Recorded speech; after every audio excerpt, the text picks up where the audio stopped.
All right, thank you for joining me, everybody. This is Mike Volkman with Freelancer School. Today we're proud to have Alexis Major. She is a creation of Alexiselizabethwigs and The1HairCoach.com. I'll put links to that in all the show notes. She hosts the The1HairCoach Academy, and she's a custom lace wig master. She's an instructor. She's a coach, and she has been working with lace wigs since 2010. And her mantra is that basics plus strong coaching equals success. Welcome to the program, Alexis. That's right. Thank you. Thank you for having me. So at Freelancer Masterclass, we always talk about all these different niches you can get into. There's hundreds, probably thousands of different niches, and your niche is hair consulting. So can you tell me a little bit about how you got into hair consulting? Sure. So I just wanted to share what I knew about wig making with other people. And I noticed when I go out to the store or CVS that people were stopping me, asking me questions. That a lot of my friends were coming to me and family coming to me to ask questions about wig making and hair and beauty routines and things like that. So yeah, I started my YouTube channel just trying to share what I knew about it with anyone who wanted to learn that. And that's how I got into it. Great. So this is not entrepreneur related, but do you ever have a bad hair day? All the time. You do? All right. Definitely. Okay.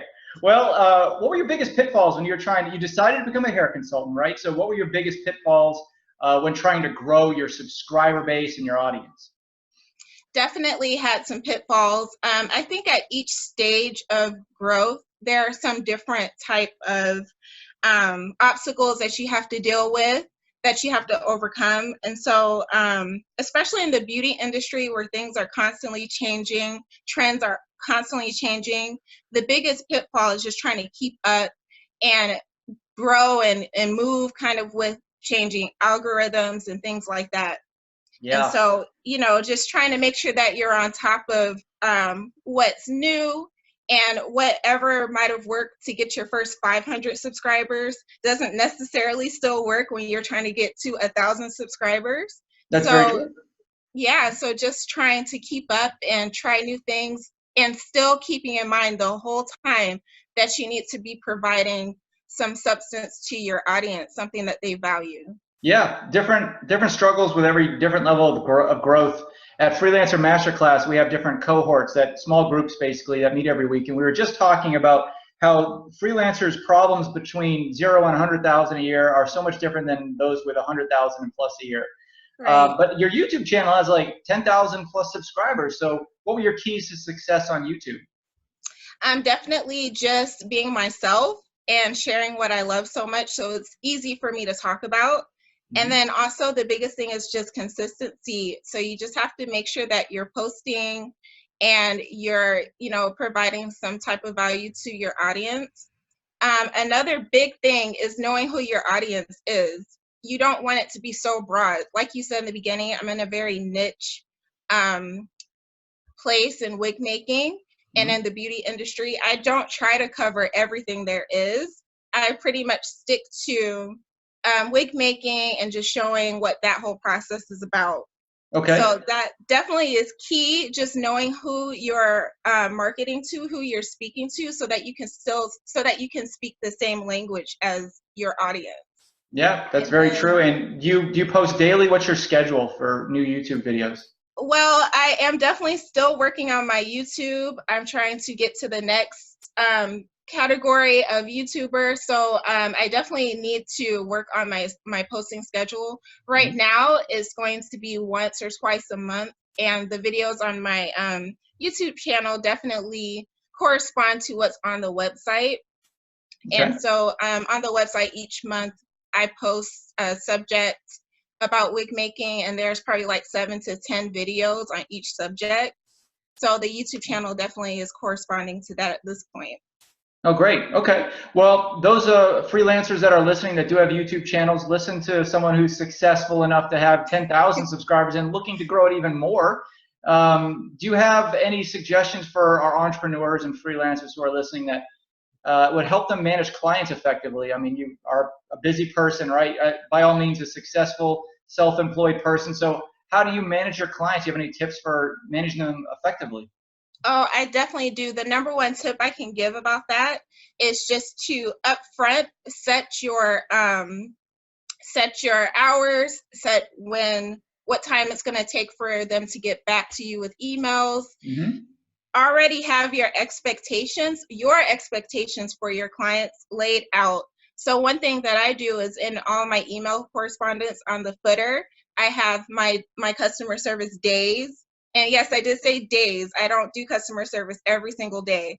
And I have how many hours it's going to take me to respond to any emails. At this point, it's 48 hours. And I have how it's best for them to reach me and get a response.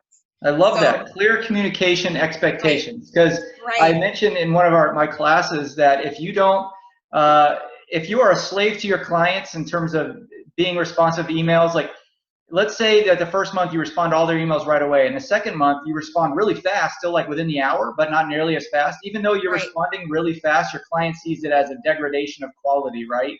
So you want to make it clear that, yeah, it's perfect. I'll get back with you within 48 hours. Chill out, dude. Right. Something like that, right? And then it's crazy too, because if you don't set those expectations up front, you will become a slave to your cell phone. Yeah. And I've been in that situation with clients calling me at 4 a.m. and I'm just like, what are you doing? Even that, I mean, going on vacations, anything, you just never feel like you're away from work when you have that relationship with a client. And it's not that clients do it purposely, it's just that's the relationship that you've built with them, right? So exactly, you're setting the tone. Yeah. Was there a big breakthrough for your business that really stands out at a point in time that helped you establish the credibility that you have? Oh, absolutely. So the first thing I want to talk about is just the sheer time that I've been on YouTube giving my thoughts and doing tutorials. I've been on YouTube for almost a decade. So I'm really an OG when it comes to that. Yeah. That alone pretty much sets me apart from other people that I know what I'm talking about. I've been doing it for a long time, and you can see how long I've been doing it. Yeah. But there was definitely a moment throughout my time I've met influential people, and when the moment I was able to just reach out to someone and ask for guidance or help, and got out of this like notion that I had to come up with everything and know everything on my own. That was the moment where I started to be able to broaden and expand, and more people started noticing me and what my talent, what my craft was, because I took the advice of these people. Wow, that's very cool. So a little bit of mentorship and education went a long way, right? Right. That's good. So how can our audience find out more about you? Oh, definitely. So like I mentioned, I have the1HairCoach.com, which is the One Hair Coach Academy. So if you're interested in learning anything about wig making, or just maybe you want to see how it's done, definitely check me out at the1haircoach.com. Okay. I'm also on YouTube, as I've talked about. You can search for me under Alexiselizabethwigs. And I post daily on Instagram at Alexiselizabethwigs, as well as on Facebook as well. All right, great. Thank you so much for joining us today. You're a smart entrepreneur with fabulous hair, and I wish you the best success moving forward. Let's keep in touch, okay? Thank you so much. Talk to you later. Thanks, Alexis. Bye-bye.